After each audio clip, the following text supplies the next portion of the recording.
Tanzania inaungana na mataifa mengine duniani kuadhimisha siku ya mwanamke ambayo yanafanyika kitaifa mkoani Arusha. Na katika michezo, makocha wa timu ya Simba na Yanga wamezungumzia mchezo wao utakaofanyika leo, ambapo wamesema maandalizi yote yamekamilika. Habari ya asubuhi mtazamaji wa Channel 10, karibu katika kipindi chetu cha asubuhi njema. Utakuwa nami Beatrice Yariki ambaye atakusomea taarifa ya habari, na baadaye nitapata nafasi ya kuangazia vichwa vya habari vilivyopewa kipaumbele katika magazeti yaliyotufikia hapa studio kwa siku ya leo. Ikiwa leo ni Machi 8, 2025, Tanzania inaungana na mataifa mengine duniani kuadhimisha siku ya mwanamke ambayo kitaifa yanafanyika jijini Arusha, ambapo Mheshimiwa Rais wa Jamhuri ya Muungano wa Tanzania, Mheshimiwa Dr. Samia Suluhu Hassan anatarajiwa kuwa mgeni rasmi katika maadhimisho hayo. Kabla ya kuadhimisha rasmi siku ya leo ambayo ni kilele chake, wanawake mbalimbali duniani na hapa nchini Tanzania walifanya matukio mbalimbali ikiwemo matendo ya huruma kwa kuwatembelea watu wenye mahitaji maalum, na wengine tayari wameshaadhimisha katika mikoa yao. Wanawake wa Umoja wa Taasisi za Mataifa za Utafiti CGIAR wakiongozwa na Taasisi ya Utafiti Tanzania wametoa rai kwa wadau nchini kuunga mkono jitihada za serikali katika kudhibiti vifo vitokanavyo na uzazi kwa kuwawezesha wahudumu wa afya katika utendaji wao ili kuwarahisishia utoaji wao wa huduma kwa wazazi. Dorcas Ramos ameandaa taarifa ifuatayo. Rai hiyo wameitoa wakati wa kukabidhi vifaa tiba na vifaa vya utendaji wodini pamoja na zawadi kwa wahudumu wa afya na wagonjwa katika kituo cha afya Kawe wilayani Kinondoni jijini Dar es Salaam, wakilenga kuongeza ari ya utendaji kwa kutambua ukweli kwamba jitihada zinazofanyika hukamilishwa na wahudumu hao wanaojitoa kwa hali na mali kuwahudumia wazazi ipasavyo. Tukio hilo limelenga maadhimisho ya siku ya kimataifa ya wanawake inayoadhimishwa kwa mara ya 50 tangu kuanzishwa kwake, ikibeba kauli mbiu inayohamasisha jamii kukuza usawa, haki na uwezeshaji wa wanawake na wasichana.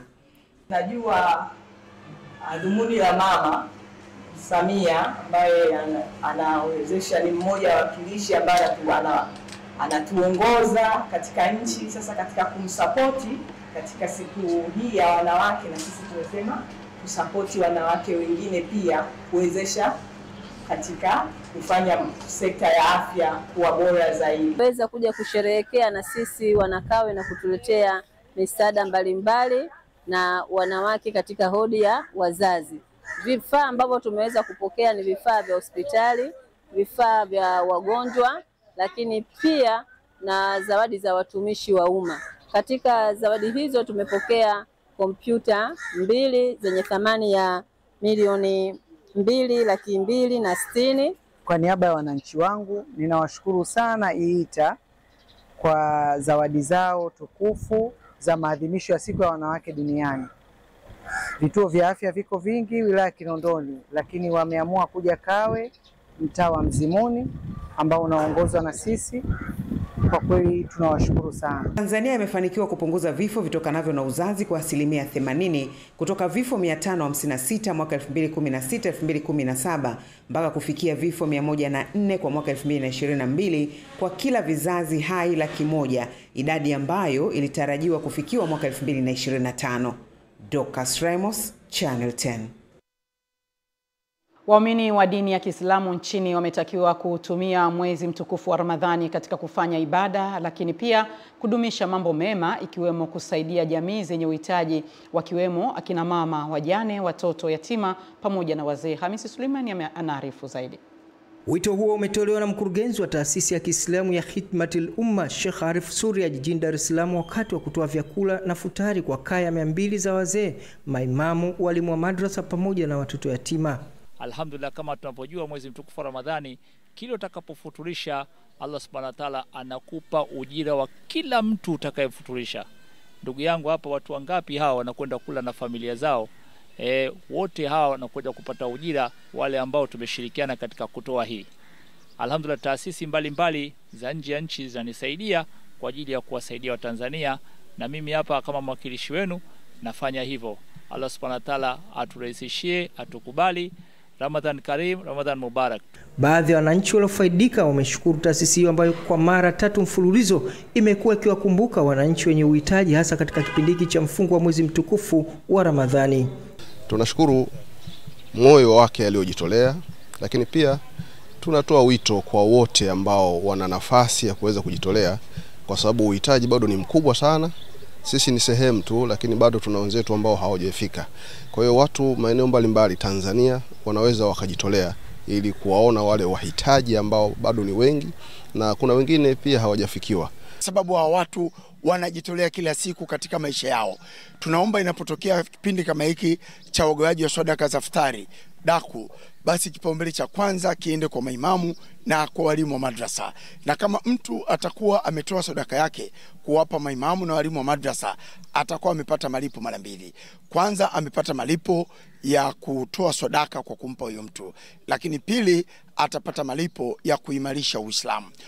Sisi Waislamu katika kipindi hiki cha mwezi mtukufu wa Ramadhani tunaoneana huruma, tunafanyana mambo mazuri ambayo haya ni mafunzo ambayo tunatakiwa tuishi nayo katika miezi mingine, kwa kuwa Ramadhani ndio ina durusi nyingi na ni chuo cha kuwafundisha Waislamu mambo ambayo wanahitajika kuyafanya katika miezi mingine inshallah. Hamisi Suleiman, Channel 10, Dar es Salaam. Wajumbe wa kamati ya usalama ya wilaya ya Ruangwa mkoani Lindi wamesema wilaya hiyo ni miongoni mwa wilaya ambazo wananchi wake wanatii utawala unaozingatia sheria za nchi na haki za binadamu, jambo linalosababisha kupungua kwa kiasi kikubwa matukio ya uvunjifu wa amani na ukiukwaji wa haki za binadamu. Tupate taarifa zaidi. Mrakibu mwandamizi wa magereza Benjamin Kabisa, ambaye ni mkuu wa gereza la wilaya ya Ruangwa, na Corporal Richard Frederick, kaimu kamanda wa jeshi la zimamoto na uokoaji wilaya ya Ruangwa, wakiwa katika mafunzo ya elimu ya uraia na utawala bora kutoka Wizara ya Katiba na Sheria, wanaeleza namna wanavyotekeleza majukumu yao ili kuhakikisha usalama unaimarika. Ila unapofika ndani ya wilaya ya Ruangwa, cha kwanza ni kutembea kila baadhi ya sehemu ambazo migodini, mashine za kusaga ambao wanafanya kazi kusaga kwa kutumia mikanda michache. Mashine ya kusaga inamiliki mikanda almost 4 au 3, lakini anaweka 2. Kwa tunapofika tukiambia waweze kuweka usalama zimamoto, tunakuta ushirikiano unakuwa mzuri zaidi, na baada ya wiki au mwezi tunajikuta matukio ya moto hakuna kabisa. Kwa kweli katika wilaya yetu haki za binadamu zimekuwa zikizingatiwa kikamilifu. Kama ambavyo utaona ndugu mwandishi, ni kwamba matukio mengi ya kiarifu ambayo kwa namna moja ama nyingine yanachangiwa kutokana na uvunjaji wa haki za binadamu katika wilaya hii yako kwa kiwango cha chini sana. Mkuu wa wilaya ya Ruangwa Hassan Ngoma, ambaye ndiyo mwenyekiti wa kamati ya ulinzi na usalama wa wilaya hiyo, ameipongeza Wizara ya Katiba na Sheria kusogeza elimu hiyo kwa watendaji na viongozi wilayani humo, ikiwamo kamati ya usalama. Muhimu wote tunakutanishwa na kwenye usimamizi wa sheria. Kwenye eneo hili kuna swala kubwa kabisa la ambalo serikali inaamini, Mheshimiwa Rais anaamini kwamba tunatakiwa kuhakikisha kwamba tunafanya kazi zetu kwa kusimamia misingi, taratibu, kanuni na sheria ambazo zimewekwa. Mratibu wa mafunzo hayo kutoka Wizara ya Katiba na Sheria, wakili wa serikali mkuu Joyce Mushi, akaeleza umuhimu wa ujumbe wa kamati ya usalama kushiriki mafunzo hayo. Naamini kwamba wao kama viongozi wanaishi na wananchi, lakini pia chini yao kuna viongozi wengine. Kwa ni vema wakipata mafunzo haya, hasa kwenye mada ya ulinzi na usalama wa nchi, itawasaidia wao katika kuendelea kutatua migogoro na malalamiko kwa wananchi. Kuna mambo makubwa mawili yamenigusa sana. Jambo la kwanza likiwepo ni matumizi ya sheria katika kutekeleza majukumu yetu, lakini jambo la pili la msingi ni dhana nzima ya kushirikisha wengine, kwa maana ya kwamba ushirikishwaji wa watu ambao tunafanya nao kazi, lakini pia ushirikishwaji wa wananchi. Jumla ya washiriki 42 wamepatiwa elimu ya uraia na utawala bora kutoka Wizara ya Katiba na Sheria kwa wilaya ya Ruangwa. Salum Pelembo, Channel 10. Mkoa wa Mtwara umepanga kukusanya na kutumia zaidi ya shilingi bilioni 290 kwa mwaka wa fedha 2025-26, huku malengo makubwa ya mkoa yakiwa ni kufungua fursa zaidi za kiuchumi ili kukuza pato la mkoa na wananchi kwa ujumla. Ifuatayo ni taarifa zaidi. Wajumbe wa kamati ya ushauri ya mkoa wa Mtwara wamekutana leo kujadili makadirio ya mapato na matumizi ya bajeti ya mkoa huu wa Mtwara, ambapo mkoa umepanga kukusanya na kutumia zaidi ya shilingi bilioni 290 katika mwaka wa fedha 2025-2026. Katika kikao hiki, mkoa unaangazia namna ya kukuza fursa za uchumi ili kuweza kukuza pato la mkoa, ambapo mkuu wa mkoa wa Mtwara Kanali Patrick Sawala anaeleza kwamba mikakati iliyopo ni kujenga daraja la Kilambo ili kufungua fursa za uchumi zaidi. Nilikuwa na kikao na waheshimiwa mabalozi wawili, balozi wa Tanzania nchini Msumbiji na balozi wa Msumbiji nchini Tanzania. Miongoni mwa ajenda ambazo niliwaita walikuja hapa mkoani, ilikuwa mojawapo ni kuimarisha usafiri, miundombinu ya usafiri katika kivuko chetu cha Kilambo. Na moja ya kitu ambacho waheshimiwa mabalozi nao walisema wanaibeba kama ajenda ni kuweka daraja eneo la Kilambo. Katika kikao hiki, baadhi ya wajumbe wameshauri serikali kuboresha miundombinu ya barabara inayotokea Dar es Salaam hadi mikoa hii ya kusini. Kuanzia Kongowe mpaka Mingoyo, basi tafute fedha ya ujenzi, kwa sababu barabara yetu kila sehemu sasa hivi ina changamoto. Kwa hiyo yanaanza ujenzi wa madaraja, lakini tutafute fedha kwa ajili ya kujenza barabara yote kuanzia Kongowe mpaka Mingoyo. Tunazungumzia sana Mtwara. Hawa wanazungumzia daraja la Kilambo Mjeni, sisi kwenye halmashauri kuu tunamwambia rais, lengo letu kuifungua Mtwara. Mimi naamini kwa kasi hii miaka 10 au 20 ijayo, Mtwara itakuwa Tanzania na Tanzania itakuwa Mtwara. Kutoka mkoani Mtwara, Damalima, Channel 10.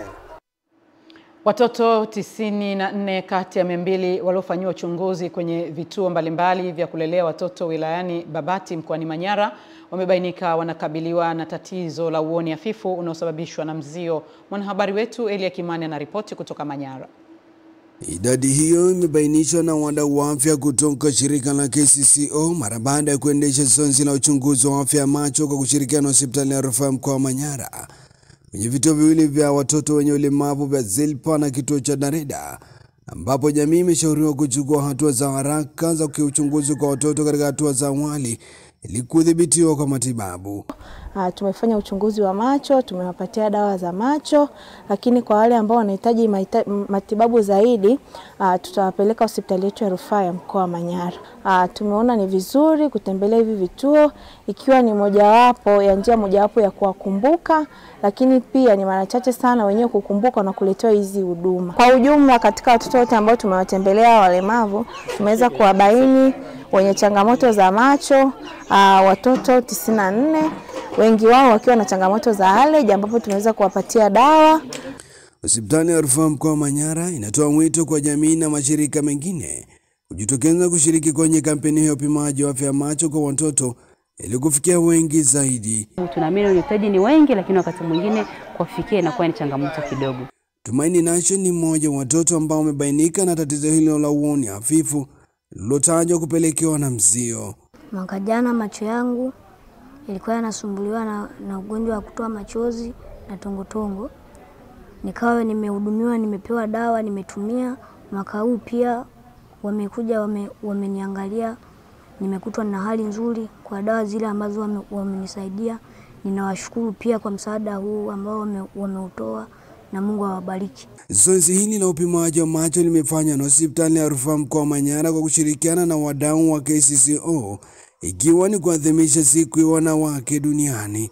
Kutoka wilayani Babati mkoani Manyara, mimi ni Elia Kimani, Channel 10. Asante Elia Kimani kwa taarifa hiyo. Kamati ya ushauri ya mkoa wa Morogoro imetoa mapendekezo ya bajeti ya mwaka wa fedha 2025-26 kiasi cha bilioni 485.7 sawa na ongezeko la 14% ya bajeti ya mwaka wa fedha uliopita, huku ushauri ukitolewa kwa viongozi kusimamia miradi ya maendeleo na kuacha kuleta mvutano. Taarifa zaidi na Jimmy Mengele. Kikao cha kamati ya ushauri mkoa wa Morogoro kimekutana kujadili mambo mbalimbali ya kimaendeleo ikiwemo kupitisha mapendekezo ya bajeti, ambapo mkuu wa mkoa wa Morogoro Adam Kigoma Malima amesisitiza tija katika kusimamia miradi ya maendeleo, huku katibu tawala mkoa wa Morogoro Dr. Ali Musa amewataka viongozi kuacha mvutano katika utekelezaji wa miradi ya kimaendeleo. Huko tunapokwenda tunaenda tukafanya kazi za kuhamasisha maendeleo ya mkoa wetu wa Morogoro. Mwaka huu tunataka tuweke mikakati ya makusudi ili tuwe miongoni mwa 5 bora. Tuna tatizo moja ambalo nafikiri nalo linapelekea fedha kuvuka mipaka au kuvuka siku. Sasa hili naomba tusaidiane kwa sote ili liweze lisitokee kwa baadhi ya maeneo. Kwa mfano, sote tulikuwa mashahidi. Kuna hospitali ile ya wilaya ya Ulanga kama utakumbuka. Tulipokwenda na Mheshimiwa Mchengero. Ilibidi tuanze kubishana kati ya sisi watendaji, mbunge na mheshimiwa. Sasa nimetoa mfano huo. Mifano hiyo iko mingi. Na ni contributing factor ya baadhi ya fedha kuvuka muda. Katika kikao hicho kilihudhuriwa na Waziri wa Habari, Sanaa, Utamaduni na Michezo Profesa Palamagamba Kabudi, mbunge wa jimbo la Kilosa, na naibu waziri wa mambo ya nje, ushirikiano wa Afrika Mashariki Dennis Londo, mbunge wa Mikumi, ambao wote ni wabunge wa mkoa wa Morogoro. Kuna miradi mingi sana ambayo fedha hazikutumika. Ni miradi inayogusa watu wa kawaida. Shule, zahanati, vituo vya afya. Ambalo jambo sio zuri. Sio zuri. Kwa hiyo toke wote na moyo mmoja kuhakikisha kwamba miradi hiyo inakwenda kwa kasi ili hao ambao watu wa kawaida waipate.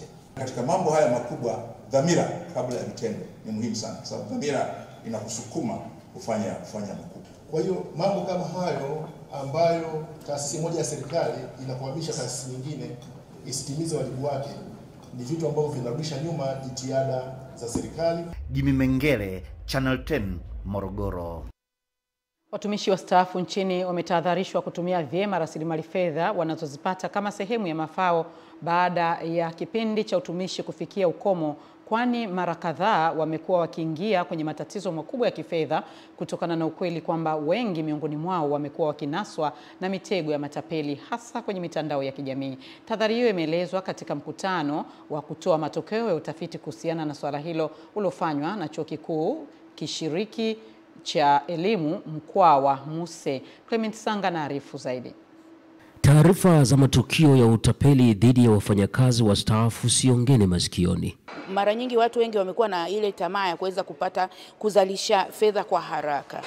Kwa hiyo kitu ambacho wale matapeli wanakitumia kama kigezo cha kuweza kuwadanganya watu na kuweza kuambia nitachukua fedha hizi, nitatoa baada ya muda fulani utapata shilingi fulani, basi mtu anaingia ile tamaa. Vilio vimetawala kila mahali. Wengine hupoteza fedha kwa kujiingiza kwenye miradi ambayo hawana uzoefu nayo. Wengi tumeingia kwenye hasara, wengi tumeingia kwenye majuto kwa sababu pesa zetu nyingi tunawekeza kwenye miradi mikubwa ambayo hatujai kuifanya. Lakini pia unaweza kuanzisha mradi mkubwa, usimamizi kwa mdogo, wakanufaika watu wengine, wewe mstaafu kama kunalia. Tishio jingine kwa wastaafu katika jamii limetajwa kuwa ni taasisi za kifedha zisizo rasmi ambazo zimetapakaa mitaani kama uyoga. Anaanzisha kuwekeza tu kwako kwamba kuna pesa. Hapana, anatakiwa hojiwe, taasisi yako ina kibali cha BOT. Kama hakuna kibali hicho, kama usiwekeze huko, kwa sababu kuna taasisi zinaanzishwa baadaye ofisi zao hazijulikani, wanafunga, wanapotea. Huyu mstaafu sasa hela zake zinakuwa zimepotea. Chuo Kikuu Kishiriki cha Elimu Mkwawa Muse kimefanya utafiti ili kuja na mwarobaini wa kero hiyo kwa wastaafu. Kaamua tuandae mafunzo kwa ajili ya wastaafu baada ya kuonyesha kwamba wastaafu wanapata shida sana hasa baada ya kustaafu. Tukajua kwamba ni kwa sababu hawakuwa na maandalizi thabiti. Ushauri mzuri na wa maana kabisa ukatolewa kwa wastaafu hao. Tuangalie context yetu, muktadha wetu kama nchi. Unakubali uwekezaji kwenye maeneo gani na twende vipi kwa sahihi ili katika jitihada za kujiimarisha tusitafute karada pengine matatizo makubwa zaidi baada ya kustaafu. Clement Sanga, Channel 10, Iringa.